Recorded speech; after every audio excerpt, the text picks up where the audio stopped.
Hey guys, Chad here with At My Daily Bourbon, and today we're going to talk about Russell's Reserve 10-year-old.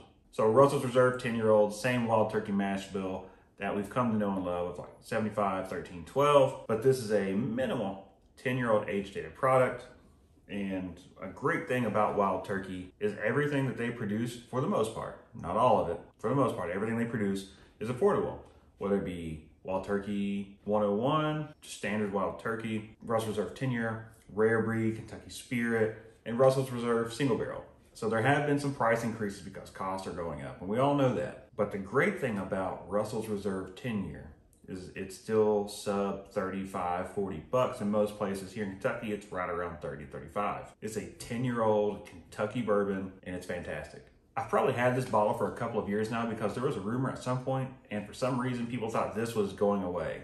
I'm not sure what that was pre-pandemic. So I stocked up on about 6 or 7 bottles of this, and I've just been slowly drinking my way through them. And I mean, it's just a great everyday pour. So Russell's 10-year comes in at 90 proof, of course, age dated 10 years old, very traditional standard Kentucky mash bill. Let's have a nose. Just red candy, red fruit, a lot of red up front. Delicious brown sugar. Some of that bitter oak that you get from Wild Turkey. It's got a nice cinnamon sugar. There's a doughiness to it. Let's have a taste. It always shocks me, and I always forget about how much I love Russell's 10-year until I have Russell's 10-year. And then it reminds me, like, I should be drinking this almost every day. This should be like a daily staple. But I don't drink the same thing every day. So that's why this bottle's been open for so long. Yeah, the nose so inviting. It's sweet. It's got a little bit of spice, a little bit of ethanol to it. Even at 90 proof, the tannins are coming through there. It noses like it's older than 10 years. Like in a blind, if you weren't looking at color, because it is sort of light, honestly. If you weren't looking at color, I would think this is 12, 13, 15 years old.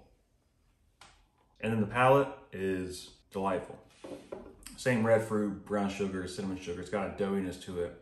I mean, it's rich, it's oily, it's well-rounded, it's balanced. Everything about this just screams damn good bourbon. For people who are not a fan, I honestly want to know why you do not like Russell's 10-year, or if you don't like Wild Turkey, why you don't like Wild Turkey. I get it, there is some of that leathery, bitter oak, brown sugar that some people just don't find, like that combo together, they're not a fan of, but I love all of that. It's nice, it's a sweet leather, and when I say sweet leather, it's very weird, and this is very like pinpoint, like very small niche smell. When you smell a candle that smells leather, this has that taste to it, and I like that. This is not like your traditional old musty, like burned leather, hide, whatever. It's a very bright, sweet, leathery note. There are some bitter oak tannin notes to it. There is that heavy brown sugar and cinnamon, and I love that. So clearly I'm a fan. I've been fangirling over this pretty much the whole time. So what I'm doing is making videos, trying to make a shorter format, just get right to the point, nose, palate, overall thoughts, just so I can engage. I want people to comment. I want people to message me. I want people to email me. I want to hear what you have to think so I can make follow-up videos to this later on and discuss these points and have those topics, talk about brands, talk about bottles, talk about profiles. So yeah, let me know below what you guys think of Wild Turkey, what you think of Russell's 10. And of course, as usual, have a great day. Cheers, y'all.